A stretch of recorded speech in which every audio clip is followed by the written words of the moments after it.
Gente, llegamos a la Tunda.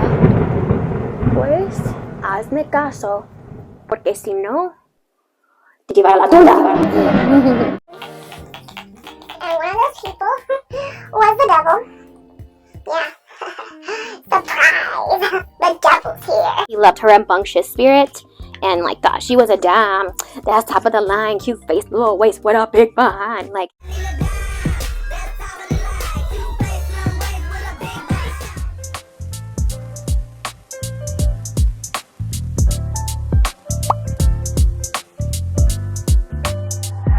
hey y'all, I'm so back with another video. I am a little bit sad to be done with astrology, but like kind of not, because I'm excited to just kind of get into these other cool stories from around the world.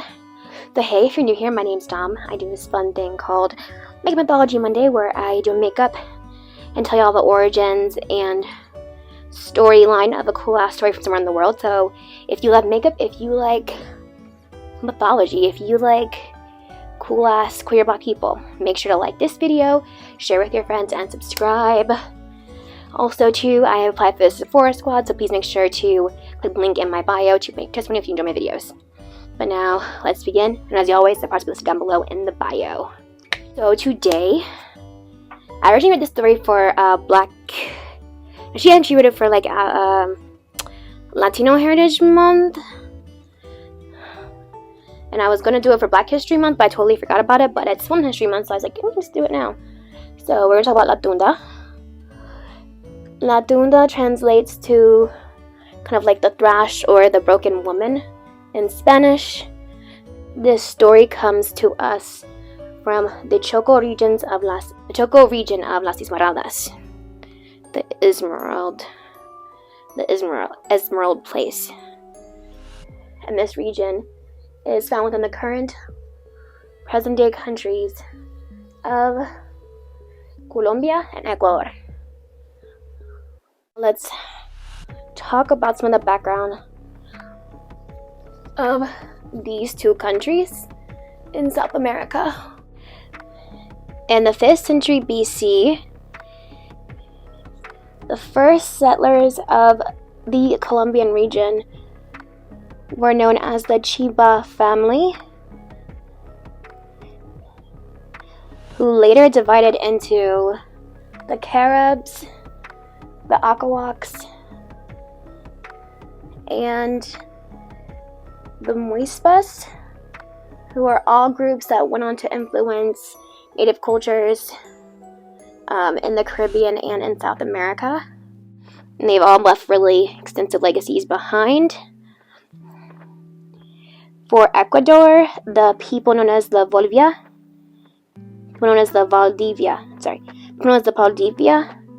are recognized as creating Ecuador's first stable settlement and first non-nomadic culture around sometime between 4000 and 300 BC. Colombia was founded by the making of various settlements, such as the Santa Ana in 1525, Cartagena in 1533, Nueva Granada in 1535, and Cali in 1536. Spanish conquistadors led by Francisco Pizarro arrived in Ecuador in 1531. The modern countries of Colombia, Ecuador, Panama, and Venezuela were part of the short-lived republic known as Gran Colombia from 1814 to 1830, but then dissolved into their own nation states. The Spanish began importing slaves in from Africa as the native people were dying by the hundreds, actually by the thousands, from disease like smallpox and such. And their slavery was very similar to the chattel slavery of the US. A lot of people came from West Africa, like similar origins to mine. I know that a lot of people from Brazil are actually like have a lot of roots from like Congo and like Angola. Fun fact. But like in the US, slaves in Latin America found various ways of making their own liberation before abolition would happen, 300 or some years later. Many Latin American Africans were able to escape slavery by mining precious metals, substance creation. Did I just ruin my eyebrow? Fuck my life. Livestock raising and cultivation. And they were kind of able to make their own money within the market system that was being set up in the colonies. And there were many maroon societies along the coast of South America, especially along the Ecuadorian, Colombian coast. Maroon societies basically are places where enslaved peoples ran away and they set their own society away from the Spaniards. And they were able to live freely in exclusion. One of the most well-known maroon societies or cities is near Cartagena, Colombia, known as Palenque de San Basilio, and it's known as the largest Afro-Colombian maroon culture and society. That's so cool to me. Palenque San Basilio was really close to a lot of slave ports, such as the Santa Maria, the Panama, and Cartagena itself was a slave port as well. I mean, of course, why would it not be? But unlike San Basilio, Las Esmeraldas became a maroon heaven by mistake, or just by accident. I shouldn't say by mistake, by accident, by chance. It wasn't strategically located anywhere. This maroon society in Las Esmeraldas was formed is that the Spanish, during the 16th century, would bring slave ships full of enslaved Africans to the Colombian coast, and then from Panama to Guayaquil and Lima were all ports along the South American Pacific coast, and they were wrecked along that coast among strong currents and shifting sandbars. So a number of slave castaways would dash to the interior for freedom, and they would ally with indigenous groups and a handful of Spanish renegades. And the Las Esmeraldas remained largely independent until the mid-18th century, when they were able to thwart off forces to dislodge them. Modern Afro-Esmeraldeñas celebrate their unique history during regional independence in July. Marimba dancers wore skirts printed with images of slaves escaping slave ships and onlookers. Las Esmeraldas currently has a population of around 535,000. La economía esmeraldeña se basa en la elaboración de platos a base de mariscos como el camarón, pescado, cangrejos, jaivas y otros. Los esmeraldeños have traditions around birth, baptism, marriage, and funerals. Chihuahua, there are religious festivals like Christmas and other religious festivals for saints. Las fiestas cívicas no tienen un rito con cual se las celebran, como el Día de Raza, el 12 de octubre, y el Día de Independencia Esmeraldeña, que está el 5 de agosto. Es importante, la población afro-esmeraldeña conocen una serie de mitos que se basan en su visión de las almas de los muertos, creencia traída de África como el riel, la cuarcura y la tunda. Y vamos a hablar de la tunda. Finalmente llegamos a la tunda. Pues hazme caso, porque si no, llevar a la tunda. So of course there are regional differences across the South American countries of this tale, but of course I'm going to tell you the main things, the common things, the common storyline I could find among them all. And this story is believed to be dated during the colonial times of slavery in Latin America. They would bring enslaved Africans to South America to work the fields. Shocker. These white men are dangerous. These are not men like us, but strange beasts with bodies that shine like the sun, and weapons that spout fire and thunder. They prowl the earth like ravenous wolves, consuming everything in their path. But many of these Africans on board were not subjugated, and they made plans to escape. As legend goes, one among them was a beautiful princess. She was a beautiful princess, and since she was royalty, she had no interest in servitude. Hell, I'm not royalty and I had no interest in servitude either. She helped to lead the rebellion in South America. So, of course, because the Spanish treated both the indigenous peoples and the enslaved African peoples horribly, they joined forces to overthrow them and create their own maroon society, known today as Las Esmeraldas. Because the Spanish had guns, not everyone and that was part of the rebellion could escape, but people who made it into the jungle were able to be part of the new society that they had built for themselves. So basically,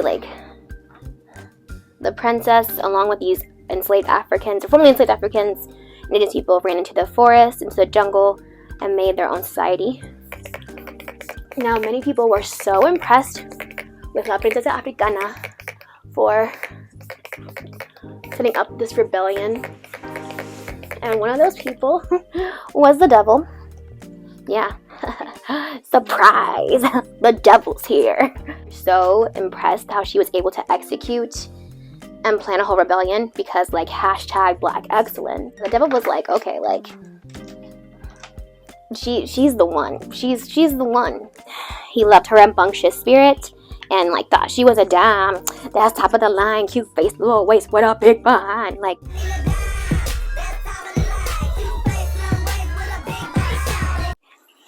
A modern day Hollywood body, Megan Thee Stallion, if you will. He was like, okay, so I totally have to be with her because she's the baddest. She's the baddest. I'm the baddest. So this is just a match made in heaven, right?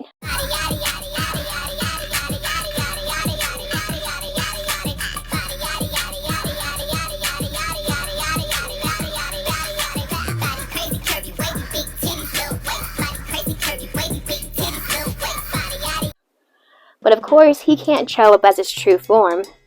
And I mean, he's a devil. What does he care about consent? About lying about who he is? So, what does he do? A la Zeus, he, transfers himself into an indigenous leader. And disguised as a tribe leader, one of the indigenous tribes, of that region, just fell in love with him.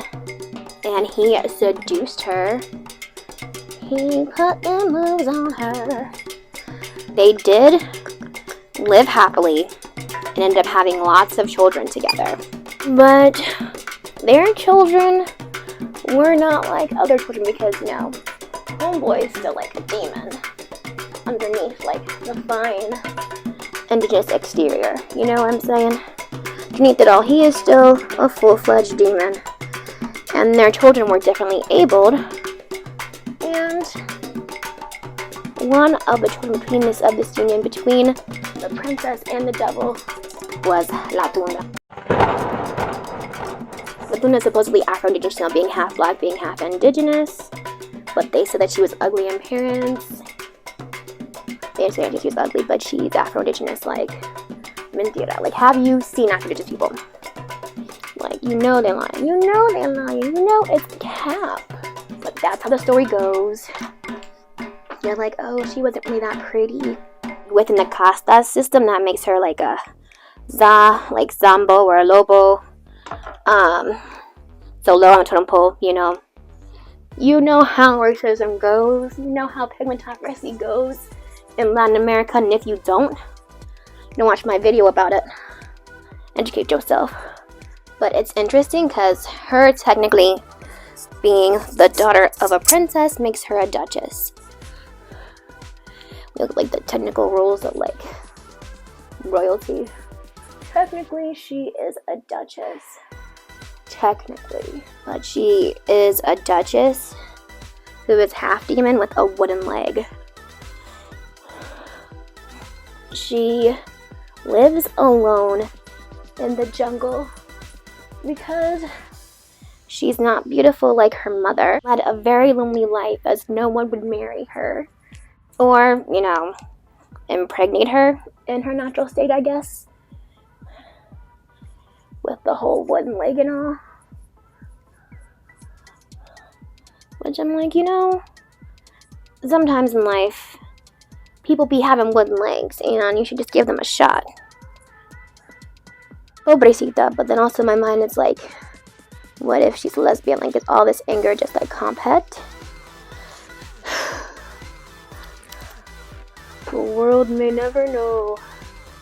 Luckily, La Tunda does have shape-shifting abilities to turn into anyone or anything that she wishes. La Tunda observes her potential victims and she usually targets disobedient children and unfaithful husbands. Interesting. Those are all the monsters' favorites. They y'all know they be doing dirt. For disobedient children, she would transform into a trusted loved one, like their mother or an aunt. Obviously, to lure the cheating husbands in, she would transform herself into a sexy woman like Sofia Vergara or Amar La Negra. She lures them into her lair in the jungle with her charm and her, you know, new physique. Once they're lured into her lair, she cooks them food like plátanos and shrimp in her trasero, which means her bum. She cooks food with her ass.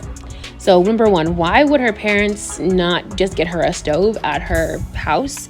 Then number two, this just feels racist. Like, fat asses are a huge part of the fetishization of black bodies and alluding to uncleanliness. She feeds her victims the shrimp cooked from her ass and hypnotizes them. After that, all her victims become entudados and fall in love with her and are never wanting to join humanity ever again. According to legend, the only way to rescue los entudados is to have a mini exorcism. To cure los entudados, the family members would go into the woods with the Catholic priest. The Catholic priest brings a Bible, holy water, and a crucifix. They go into the jungle or mountain or wherever they can to make loud sounds with drums, gunpowder, shotguns, and prayers to make the La Tunda despair and disappear. But she's still very powerful and has the power to bring the sun and rain together.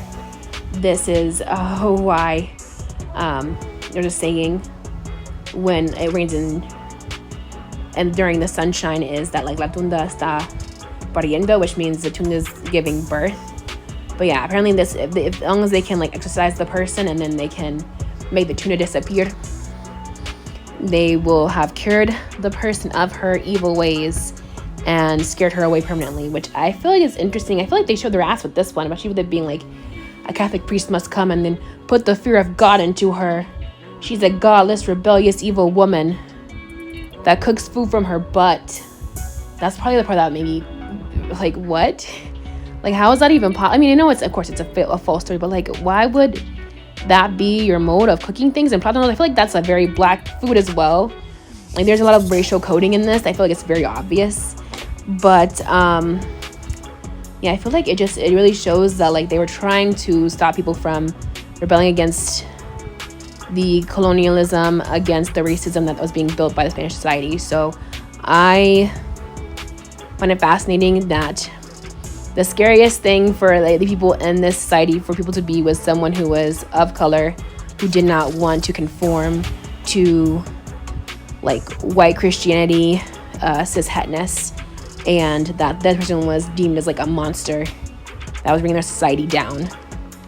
And I feel like it still says so much about how we like what we feel today, and like about how women across, especially across the diaspora and across like the Western world, and I guess across the world in general, that women who are both like black and female, or like, you know, being a black femme person, you face intersections of discrimination and you're just taking these boxes. But if you don't, you are seen as like this monster.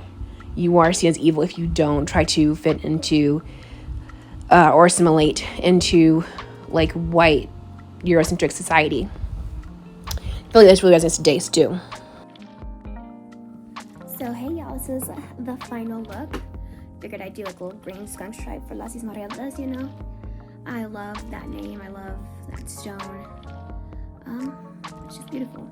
I think it looks kind of rich for me though too, so.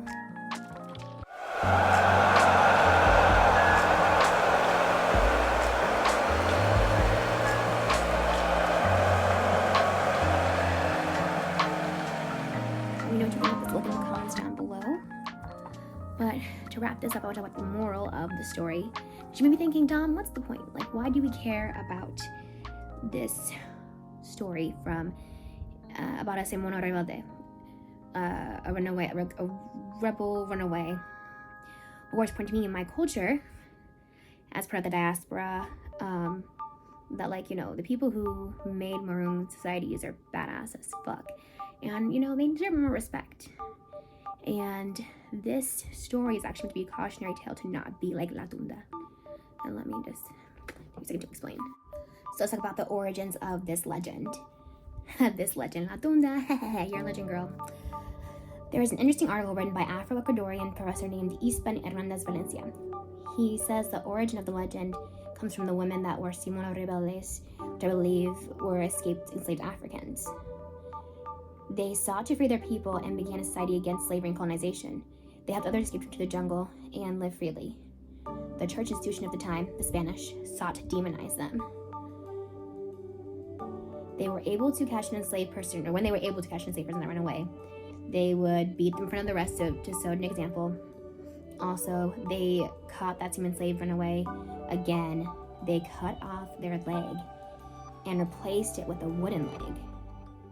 So as part of the myth, that's why they added La Tunda. So basically, she's like a cautionary tale against runaway slaves to be like, hey, if you run away, it's going to be happening to you. You're going to become a demon, and we have to come get you from the woods.